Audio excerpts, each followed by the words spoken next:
Hi everyone and welcome to PNP Live. I'm Jessica, one of the store's booksellers. Thank you for joining us in this new format where we continue to bring you the authors you love and their new books to Politics and Prose community. At any time during the event, you can click on the green button down below to purchase Sarah's new book on our PNP website. You can also buy Angie Kim's book, which is linked in the Ask a Question box. Our physical stores are closed and your online purchases are what keep us going right now. Another way to support PNP tonight is by using the donate button at the bottom of your screens and contributing whatever you are able. Tonight, you can ask the authors a question by clicking on the Ask a Question button, which can be found near the bottom of your screen. You can also read other people's questions and vote for the ones you'd like to hear answered the most.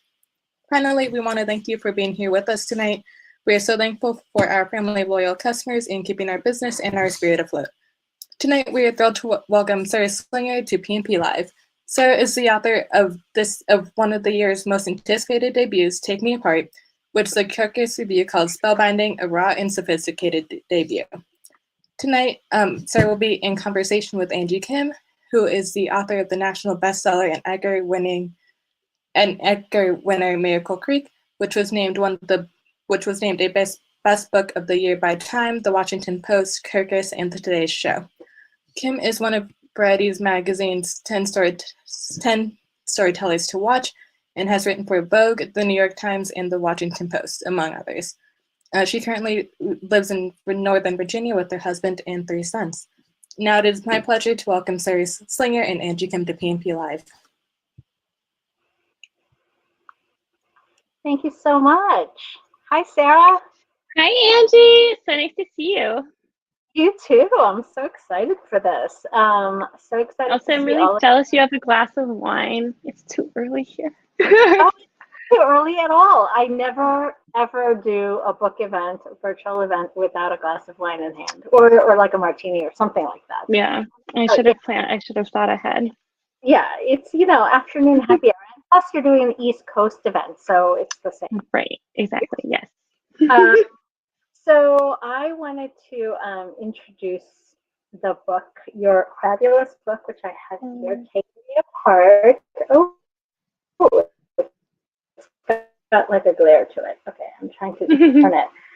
It's very shiny. I wanted to just, for the people who are joining us and who might not know and who might not have read your book, by just asking us to do a quick introduction of what the book is about in your own words. I was thinking about reading like the Goodreads or whatever description, but I think it's more fun if we get it from you.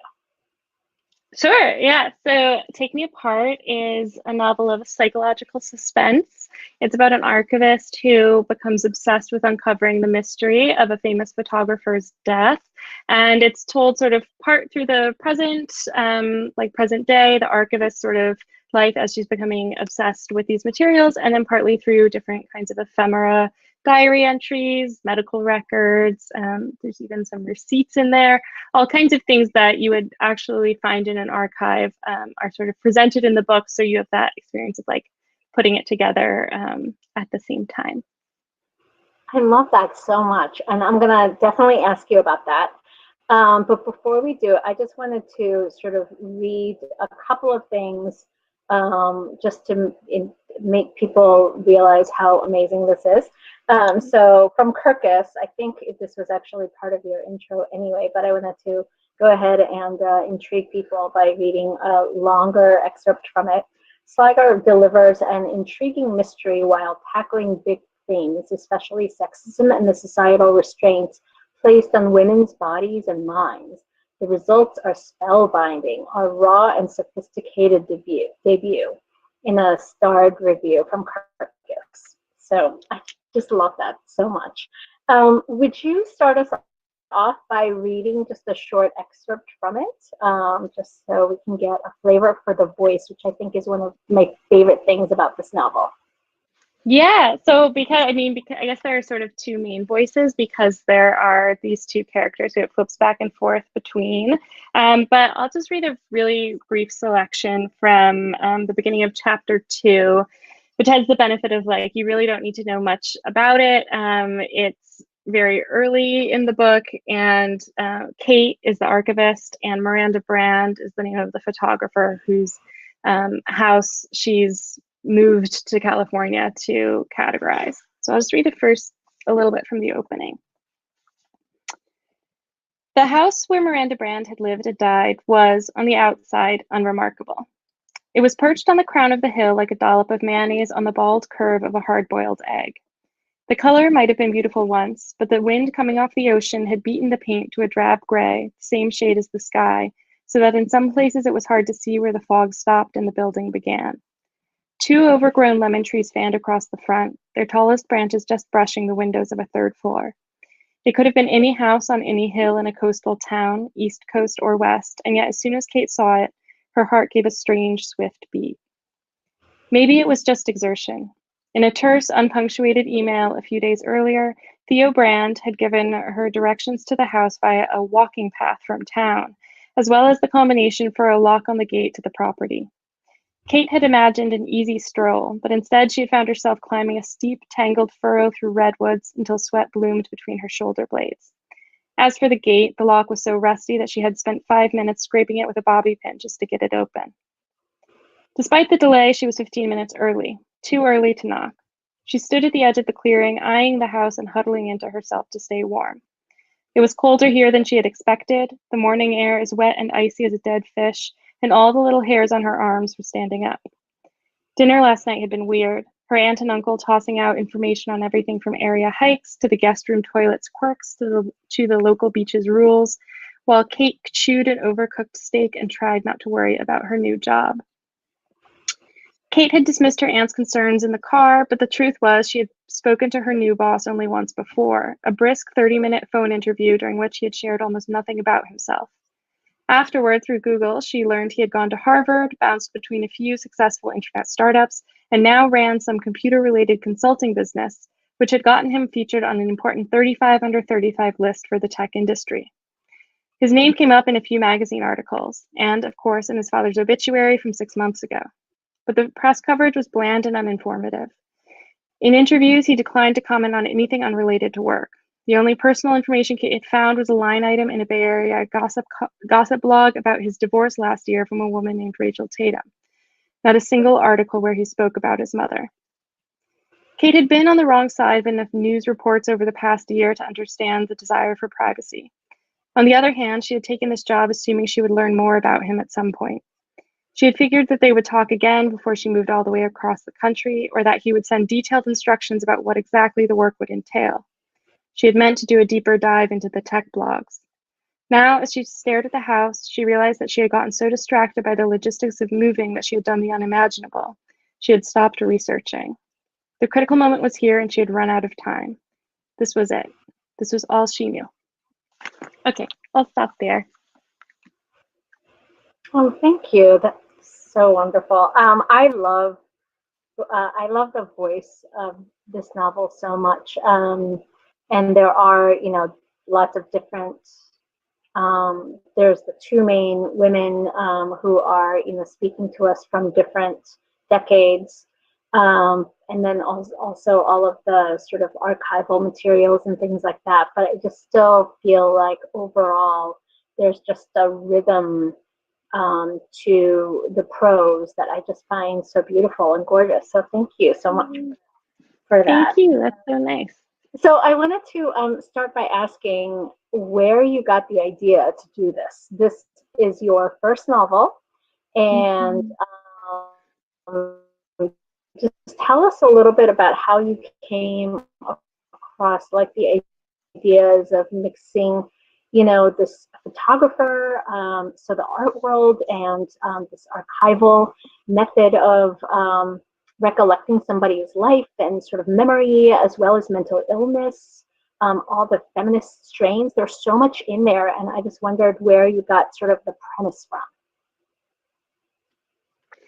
Yeah, I think it really started a lot with the sort of setting and atmosphere. I think you can get a sense from the part I read that there's this very lush kind of Northern California landscape that has these kinds of like Gothic elements. And that was something that came to me really early on and was something that really stayed consistent through the life of the book. And then the other part that came early on that was the archival documents. I am an academic. I have a master's in history and a PhD in English, and both of those involved a lot of archival research.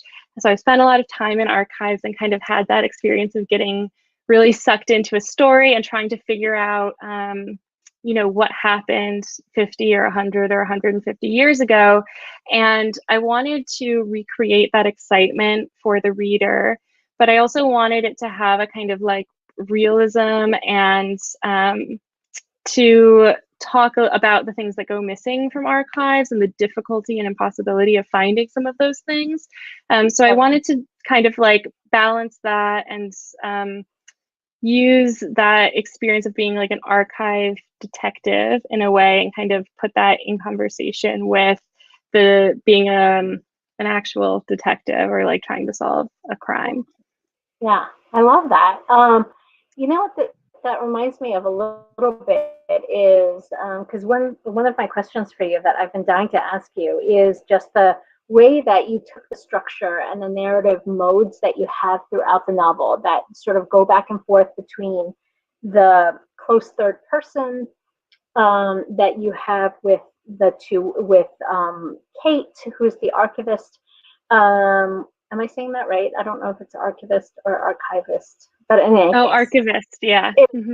Okay, that's you what could probably say it either way. I think it's okay. Right. Yeah. Okay, but then I also love that you do have like these diary entries, and so that we get to hear Miranda's voice in first person, and we do have all the little bits of documents, which are sort of like evidence. So, have you ever read Tim O'Brien's In the Lake of the Woods, which is one of my favorite novels ever? Mm-mm. So it does sort of a similar thing.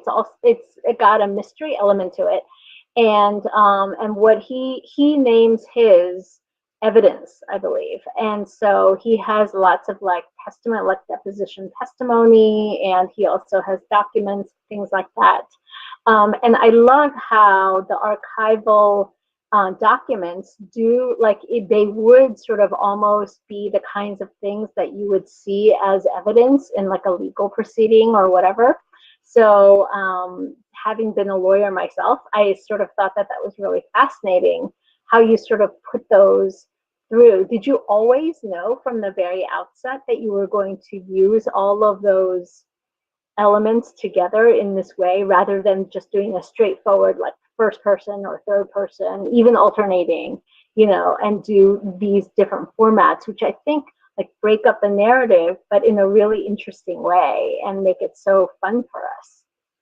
Yeah, it was definitely something I wanted from the beginning. Has been really consistent. I mean, the book changed a lot over the course of writing it. Whole plot lines changed, but that was something that remained consistent because I did want to examine that question of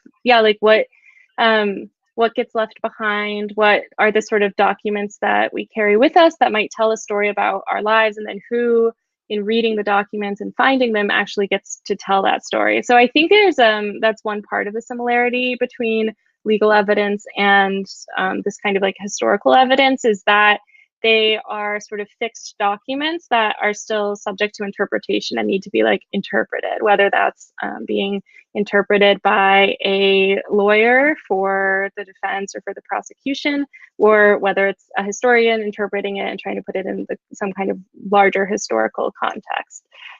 So I was interested in that question of interpretation and experience, and that I think the only way that I really saw to tackle those questions in the way that I wanted to was through the archival materials. I will say I was very naive going into it. I really thought it would be a lot easier to do than it turned out to be. There are a lot of logistical challenges in creating a mystery that's told through these documents, which you also know your book also has like the wonderful exhibition or exhibit maps, diagrams, all that kind of thing too.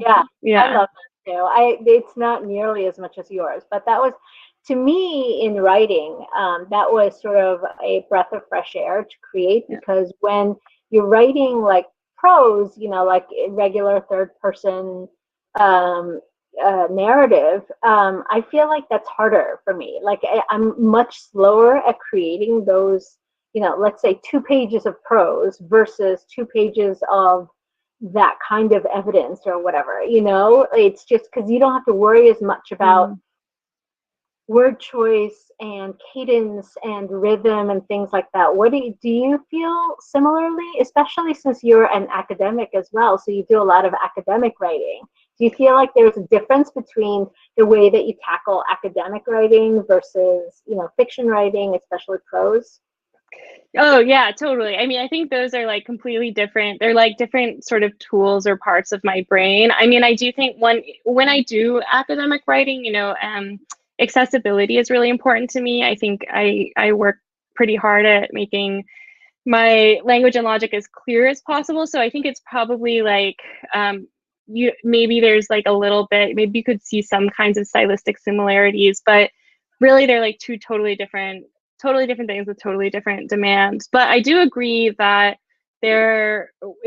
writing Miranda's sections and all of the documents that are in them is very different from writing Kate's sections, because Miranda's documents, a lot of them are letters or journal entries, and because of her personality, there's just like a kind of like unguardedness, or like a no filter attitude that she brings to it. And as a result, you know, it is like a little bit trying to capture that feeling of like transcribing someone's like id or something like that, right? And then with Kate, she's a much more reticent character, and there was also just a lot more scaffolding and kind of like world building that had to happen to make sense of Miranda's entries as well. And it took a lot longer to find the voice for that. And that would sort of be true to Kate's character and personality, but also you know, move the story for, like, give you enough information that you could move the story forward and feel invested in her. Right. Yeah, because she's also she's being secretive in so many ways, not just because, you know, for the sake of mystery or anything like that, but because she is trying to figure so much out, and she's really guarded, you know, with us and with herself. So I think when you have something like that, it makes it a little more challenging to, you know, to figure out and read, right?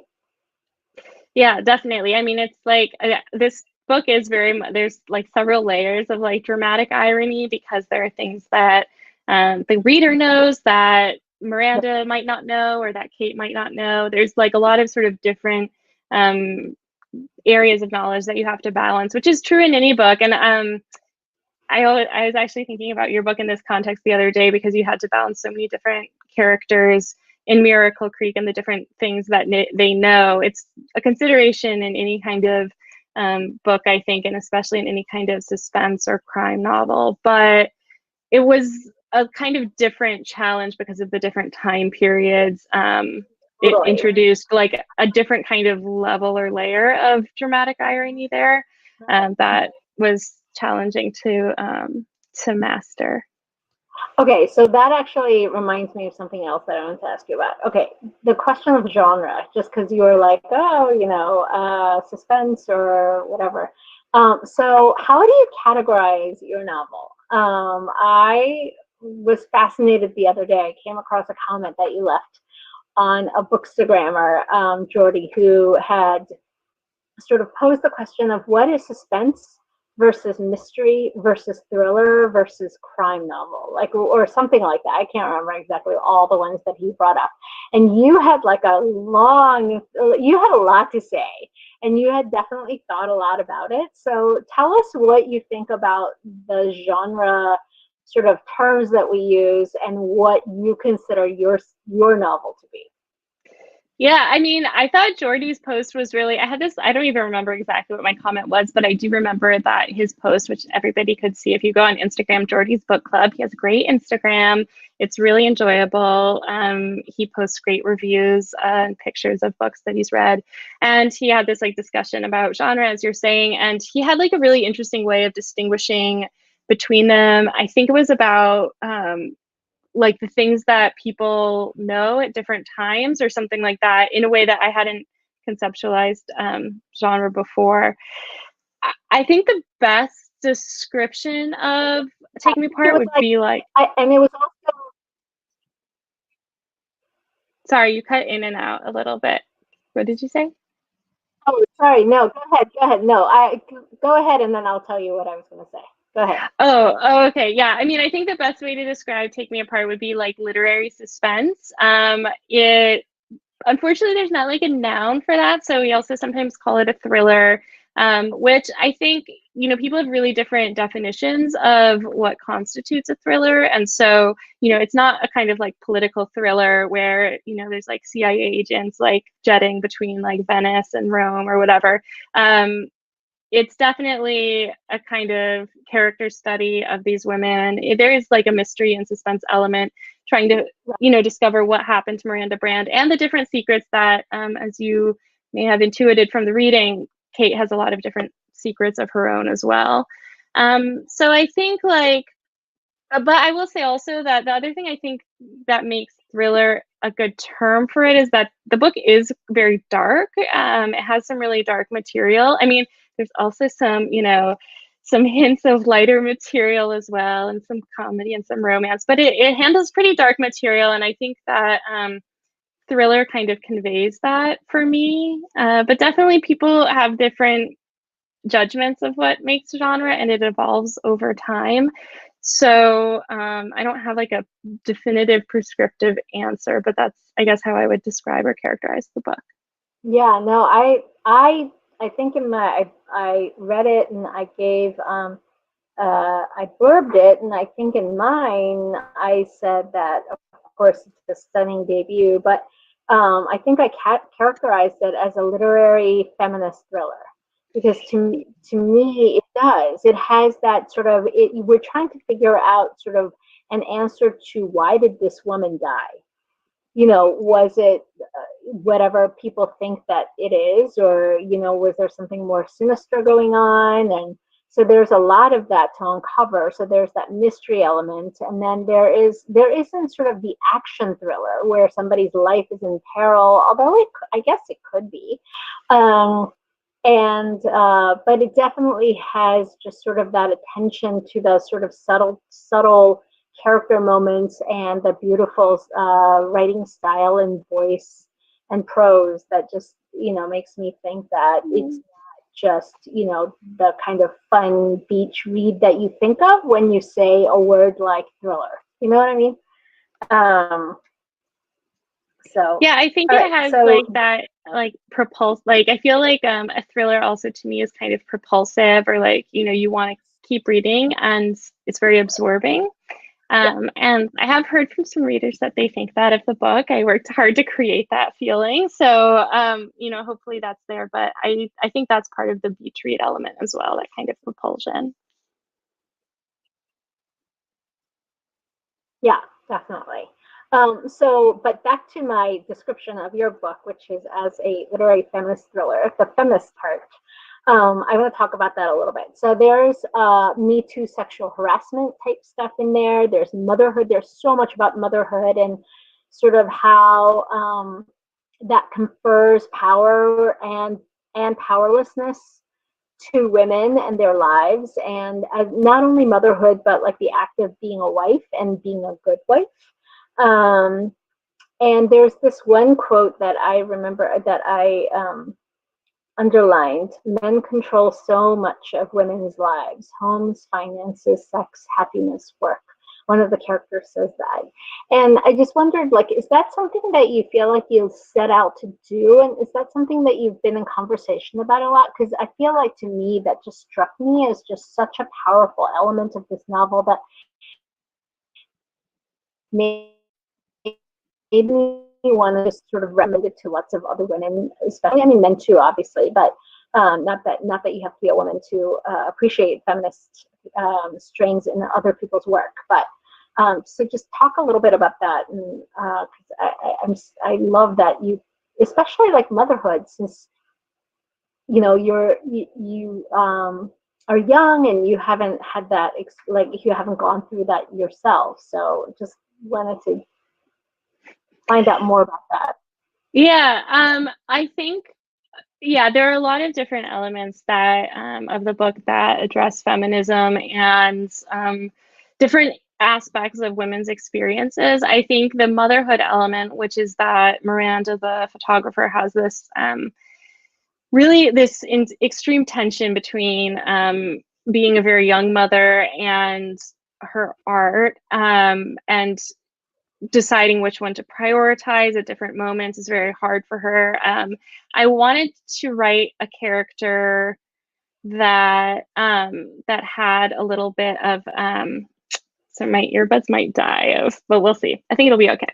But anyway, I wanted to write a character who had some of that like uncertainty, or so basically a kind of response that wasn't totally totally correct in that sense, and I kind of wanted to challenge that. And then I also was really interested in exploring the different experiences of male and female artists, especially in this time period. Most of her sections are set in the 70s and 80s and the early 90s, and I wanted to kind of look at the different expectations of parents and artists and how those sort of conflict. So I think that's where the motherhood aspect kind of came from. And then there's also a lot about sort of generational trauma, and her son is a character in the book as well. And kind of thinking about their relationship and the ways that her choices influenced him are that kind of like longevity of her decisions was something I also wanted to consider. Yeah. And so now we're getting close to the time where we need to stop and ask people for questions if they have any questions. So people, so please feel free to start asking, but I'm just going to ask you one more question before we turn to the audience questions, which is just about the fact that this is your debut novel. Mm-hmm. And, you know, because I've just had the last year of my life sort of, you know, taken up by my own debut novel experience, which has been very different from yours, because I actually was able to, for the hardcover launch, do all the, you know, bookstore tours like throughout the country and like festivals and all of that sort of stuff, which unfortunately because of the quarantine. So I just wanted to ask you, in this like quarantine age, how has that experience been? And what is that like, being a debut novelist, and what does that mean? Yeah, I mean, the good thing about being a debut novelist now is that I have nothing to compare it to. So I don't know that much, you know, how it's different from releasing a book and a debut at a different time. Yeah, I mean, there's definitely been a lot of things that have been challenging about it. And you know, all of the plans that we had to promote it really changed drastically. Everyone's in that same situation. I will say that there have been some real positives as well, which for one thing, you know, virtual events, even though they have, you know, like we've all kind of had to turn around to get on them, I love that they're more accessible and that like people from all over can be watching this and probably are watching this and participating right now. And like, that's really meaningful to me. And then also, you know, I've gotten a lot of messages from readers sort of saying that the book distracted them or absorbed them or just like really like pulled at them. And like, I think during difficult times, you know, to know that something you created is having that kind of absorbing effect on somebody is very meaningful. And so it's sort of thrown that into like, into relief. So I don't know. I mean, but you know, it changes every day. Okay. Yeah. Okay, so we have some questions from And you. actually, okay, wait, hang on. I'm gonna switch because I'm worried that my earbud is gonna die in the middle of answering a question that I have yeah. Okay. Can you hear me? 1 second. Okay. These are the joys of the virtual events. Virtual events, yeah. Yes. Yeah. Okay, I can hear you now. Okay, sorry. Okay, yeah. While you were like doing your reading, I was texting my 3 kids in the house, going like, "Whoever is streaming, please stop." Because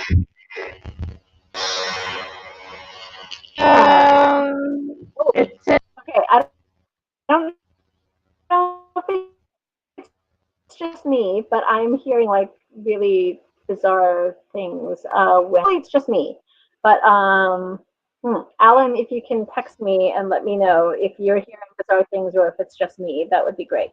Okay, but in any case, so I'm going to go ahead and take one of the questions and ask you. So Kathleen asked, said, "Hi Sarah, I read that you had a multi-book deal, and I'm curious about your next book. Love, Take Me Apart." So tell me, and actually this was going to be one of my last questions too. Was your next book? So let me know. So I want to know about your next book. Wait, can anybody else hear? Okay, Sarah, say something. Hello. I think the must. Yeah, Sarah, I think you need to refresh. Okay.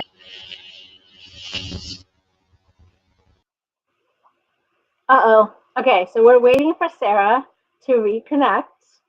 So sorry about that. But in the meantime, this gives everybody lots and lots of time to go ahead and click on the Ask a Question button and ask questions. Okay.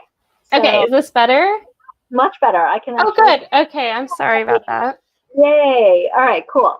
Did you hear me ask the question about Yes. the next book? Okay. Yes, about my next book. Yes. Tell us about it. Thank you for this question. I'm very excited that the person who commented, liked Take Me Apart. I'm working on my next book now. It is coming out from MCD and FSG, which is the same publisher, who's done an awesome, wonderful job with this book. I'm in the middle of writing it, so I'm a little bit hesitant to share too much about it, lest I jinx myself. But it will examine a lot of issues also of sort of illness and social media. It has a lot of family dynamics in it, and then it also has that kind of atmospheric, suspenseful feel. So hopefully it has a lot of the elements that you liked about Take Me Apart, and also a lot of different things. It's very different in a lot of ways. Okay, so Kathleen asked me to tell you that it was your high school principal who asked you that. So number one. Oh, hi Kathleen. That's so sweet. Yeah, and then secondly, I want to just follow up on that and ask you, how far do you think we are from getting that, from being able to read it? What do you think? Oh, I have no idea. How long did it take you to write Take Me Apart? I think it took me about 3 years to write Take Me Apart. But obviously, when a book gets published also depends a little bit on, or a lot on the industry and everything like that. So we'll see. I mean, I think hopefully this one will be faster to write than Take Me Apart, but we don't have a publication date at the moment, unfortunately. Okay, cool. And I will update as soon as I know. Excellent, cool. Jessica asked, "Hi, what drew you to writing a thriller? Are there other genres that you considered?" Oh yeah. So I actually wrote 3 manuscripts before Take Me Apart. The first 2 were terrible. They were young adult. They were just really awful. The third one, which was a lot that, but okay, whatever. Whatever. Trust me. I mean, it's fine. I think everybody has to write bad things, to get to something that they're proud of. But the third was I think it had some, much better elements, and that was actually a historical romance. So very, very different. I really love genre fiction. I love the kind of plot, the propulsive plot feeling. And I think that suspense was a really great place for me to go, because it's kind of a genre that welcomes that combination of a plot and also the kind of character study. And I also think I have maybe quite a dark and twisted mind beneath this smile. So, I think that was also why I gravitated towards it. And I think I'll definitely continue writing in the sort of suspense, crime, horror sort of overlap for a while. Okay, cool. Okay, so the next question is from Kristen, who asks, "Can you, either of you, speak a little bit about how much of your own lives contribute to your books, where you're from, your family, your history, etc.?" Can you? Yeah. Sure. Yeah, I'm excited to hear your answer as well. Yeah. I don't think there's like an easy answer to that, because books are obviously coming out of our brains, and so they're always going to be informed in like conscious and subconscious ways. Certainly, a lot of things in Take Me Apart are inspired by events in my own life or people who are close to me, but a lot of them also aren't, and are products of the imagination. I think that's true for most fiction writers, that there is a combination, and it would be hard to answer that question without going through on like a sentence by sentence level in some ways. And even if you did that, I might not even remember. I feel like I would be like, I don't even, because it like becomes real to us in a certain way. Right. Yeah. What about the art world, though? Is that something that you have a lot of experience with, or have a lot of interest in, or background, or anything like that? I was very interested in art history for a while, and actually my master's in history, what I was researching was a kind of a series of like art vandalism that happened in the 1910s. And so I spent a lot of time in museum and gallery archives. So I had a lot of familiarity with those archives. I love art. I think that the 70s and 80s were a really interesting time in American art, and I wanted to explore that. Certainly, I do think that if you're writing a book about something that you didn't live through, I didn't live through the 1980s New York art scene, a lot of research is necessary to do it justice and to write it well. So there are also a lot of different elements that were researched in the novel, and a lot of different kinds of sources I pulled from. Okay, cool. And I guess for me, unlike Sarah, who had sort of written other things before this, my first novel, Miracle Creek, was basically my first novel that I ever tried to write. And so I think I tried to sort of cram a lot of my own life into it, maybe even more than the normal sort of amount that debut novelists do. And so, yeah, there's a lot about being a Korean immigrant family in there, and I'm a Korean immigrant myself. So basically, the Korean immigrant family that's in Miracle Creek is basically my own family. And there's the courtroom drama element in my own novel, and that is also something that's familiar to me because I used to be a trial lawyer. And then finally, the setting of the novel, which is this really weird experimental medical therapy called hyperbaric oxygen therapy, and a sort of parenting kids with medical issues and things like that, I also have experience with, because I actually am the parent of a boy who did one of these, this HBOT therapy myself. And so I think I just put a lot of that into my first novel. But even now, working on my second novel, I think you're totally right, Sarah. Like, I think there's just no way to avoid actually the things that you're obsessed about, and the things that I'm obsessed about, I'm gonna revisit again. And the things that I'm passionate about and the things that I want to sort of explore and say, even if it's in a different context and different time, different place, it's still going to crop up again and again, I think. So that's why I think it's really fun. I can't wait for your next novel to come. I can't wait for your next novel to come, Angie. It'll be so good. Okay, so do we have any other questions for Sarah? And if not, I have a couple more of my own that I wanted to ask about. Okay, so I want to just encourage everybody to please go ahead and click on the Ask a Question button and ask any other questions. Otherwise, we have like 5 more minutes. So I'm just going to go ahead and plow through for some more of my questions that I have, which I just love. I love being able to do some book recommendations, so we'll just save a little bit of time for that as well. So I wanted to just sort of go through your and ask about your process again. So especially given sort of the mystery elements of this, I wanted to know, did you know like what happened. So, you know, a lot of the mystery elements of this novel are around Miranda, the world famous photographer, and what she was and how she actually died, and the circumstances around that. Did you know when you started writing what had happened, and sort of did you get that all outlined out? Like, are you a planner? Are you a plot? Like, are you a pantser? Are you a potter?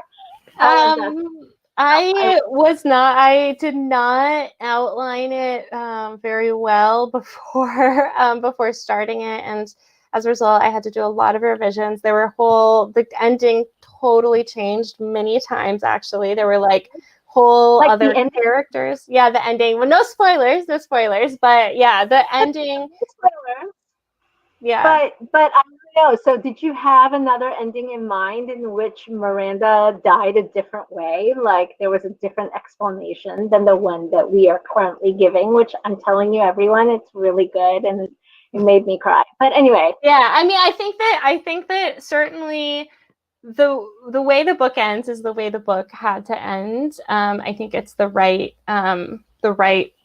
way to end the book, and the solution is the right one. But yeah, I did have like a whole completely different character. I mean, it's not even like giving anything away because like this character completely disappeared from the book entirely. But there were just like whole other endings. I mean, it was a real mess. So I don't know if I would recommend it because it like rewriting the ending so many times was like physically so painful. But I am trying to outline my next book more, which I think is helping. So I guess I was a pantser for this. I regret my actions. I would like to become a little more of a planner. Although I don't think I'll ever be someone who has like a perfect outline. I don't think, I mean, I think I've heard of people who are like that, but I don't think that I could ever do that either. So I'm with you on that. Okay, cool. I love that because I really like I love the fact that when we get to the ending, just so everybody, and I'm definitely not spoiling, so don't worry, anybody who hasn't finished your book. But I just, did I text you right afterwards? I think did, so. right? Yeah. You sent me a really nice text. Yeah, and I was just like, I'm crying right now because I'm so satisfied. And I think I reread the ending like a couple of times because it just made me so satisfied and it made me so happy. Yeah. That made me want to just, I mean, so happy, not like happy because of something, you know, objective that happens in the story, but just so satisfied, you know, the way that it's the right ending. no matter what happens. Yeah. So just so yeah, I think that's like really, I'm glad you had that experience. I mean, certainly it was the ending that I felt like it had to be. And I will say my mom, who reads one book a year, so she's very discerning, and she told me that it was the best ending ever. So there you go. That's so cute. I love that. That's sweet. So yes. nice. I love it. Okay. All right. So I think we are now almost out of time. So I think thought Jessica said that she was going to come and ask us for some recommendations, but while there she is. Okay, cool. Yeah, so before we wrap up, do both of you have any book recommendations, and what are you currently reading? I'm currently reading, well, it's a little hard because I'm currently reading some books that come out in the future. I'm currently reading Hallie Sutton's debut thriller, which comes out in November, I believe, called The Lady Upstairs, which is great so far. But for books that are out right now, I really liked Tiffany Sau's The Majesties, which I read recently. And I also really love Elizabeth Little's Pretty as a Picture and Janelle Brown's Pretty Things. Those are all I think those are all books that if you like Take Me Apart or Miracle Creek, I think you'll also enjoy those books. Yes, yeah, there it is. That's such a beautiful cover too. It's such a good book. Yeah, no, I that's one of my recommendations as well. So I'm doing a lot of rereading. Are you finding that, you guys, both of you. Mm. I Mhm. just find comfort right now. Like, I'm so distracted that I feel like even though I have a million things that I'm supposed to read that are new, I just find myself sort of like gravitating toward things. So I'm rereading right now Down at Heart's A Secret History, which is one of my favorite books of all time, and I just love it. And I was rereading the beginning of it just for something else that I had to do, and I was just like, oh, how can I not continue? And sorry, I was just clicking on the ask a question, but somebody was just saying thank you. And not just, okay, somebody was saying thank you. And I also want to recommend a couple of new releases. So there's Janelle Brown's, and then there is another great sort of thriller in a similar vein about Instagram influencers, which is Follow Me by Kathleen Barber. Oh, So yes, I love heard that that's new really release good. as well. So fun. I love it. And then here's another really fun. This is really funny. It's like a little bit like Curtis Sittenfeld. Like it's got that hilariously dysfunctional family element to it. So it's Amy Myerson's Being Perfect, and it's about a huge diamond called the Florentine diamond that has been missing. It's like a real thing. It's like 125 carats or something crazy like that. And this sweet old grandmother ends up having it in her drawer, and they discover it, and she has put it in her will to give to her grandchildren. And so it's a huge like international intrigue thing about how she came to have this thing. So it's really fun. It's I think my copy of that is actually arriving today. I got a message, an UPS notification. Yeah, so I'm very excited to read that too. I love that. Okay, cool. Like mine's. Yeah. Great. Well, thank you so much. It's been such a pleasure having both of you. Again, you can buy Sarah's book, Take Me Apart, with the button below, and Angie Kim's book, which is now out in paperback, which is linked in the Ask a Question. Thank you so much for being here, and thank you to everyone who attended, and stay well read. Bye, everyone. Thank you for hosting it. Thanks, everyone. Bye.